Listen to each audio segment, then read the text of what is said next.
Ushbu sovuqni ko'rib turib, uy olishda albatta gaz, svет suv va kanalizatsiyasi zo'r joydan olinglar. Olishdan oldin albatta qo'ni-qo'shnidan so'rab, surishtirib, keyin olinglar deb maslahat beraman har doim.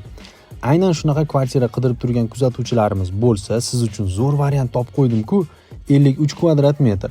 2 xonali kvartiramizda obzorini ko'rib chiqamiz. Kirib yashash uchun hamma sharoitlar bor, remontlari yaxshi holatda turibdi.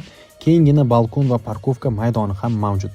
Sanuzel, oshxona, mehmonxona va yotoqxonadan tashkil topgan. Stiralka, xolodilnik, yotoqxona va oshxona mebellari qoladi. Shu narsalar bilan birga egalari ushbu kvartiramizni 38 ming dollarga baholashmoqda. Albatta kami bor. Bemalol kelasizlar, ko'rasizlar, hamma sharoitlarni tekshirasizlar. Sizga ma'qul keladigan bo'lsa, ushbu xonadonimizda baraka qilsaling bo'ladi. Buning uchun ekraningizda turgan egalar raqami bilan bog'lanib, telefonlashib, kelib ko'rishingiz kifoya. Manzilimiz Farg'ona shahar hokimiyati orqasida joylashgan 9 qavatli Novostroykaning 6-qavatida bo'ldi.